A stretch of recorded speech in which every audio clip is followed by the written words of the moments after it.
Lors d'un événement spécial dans la Silicon Valley, des foules curieuses font la queue pour entrevoir ce que pourrait être l'avenir. Yanfan, l'un des plus grands fournisseurs d'intérieur automobile au monde, basé à Shanghai, dévoile pour la première fois sa vision de ce à quoi ressemblera un jour l'intérieur des voitures autonomes.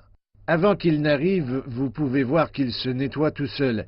Il y a une lumière UV sur la table avant qu'il désinfecte toutes les zones très touchées. Le vice-président de la recherche et du design, Tim Shi, nous en donne l'accès.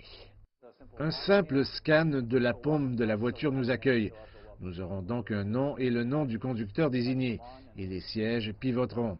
Le chargeur du téléphone est en série, le porte-gobelet également, le panneau de contrôle se trouve intégré dans le bambou.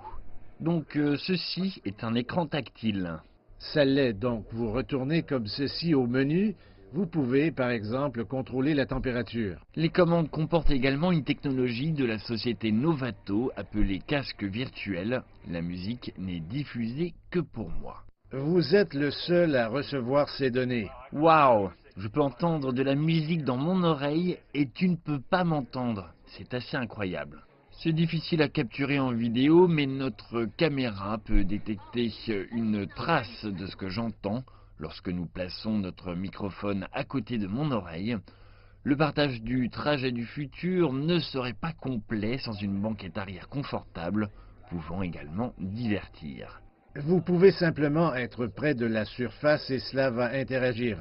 En fait, la sensibilité n'est pas dans la surface elle-même, mais bien dans la caméra qui lit l'espace. La matière avec des capteurs à l'intérieur est une technologie développée par Yanfan appelée Active Skin. Je peux réellement le toucher et changer l'ambiance que je ressens en ce moment.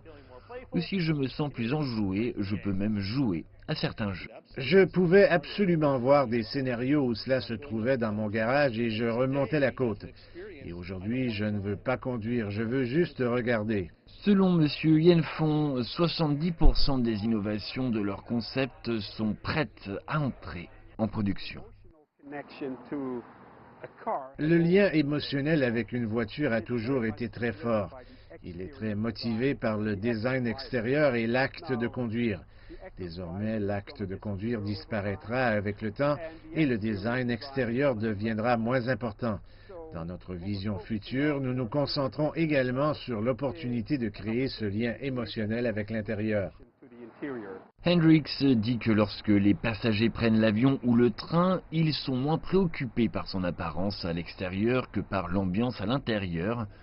Yanfan pense que cette idée sera valable également pour le monde de l'automobile, à mesure que de plus en plus de gens s'intéresseront à profiter du temps de conduite disponible, car ils n'ont plus besoin d'être derrière le volant.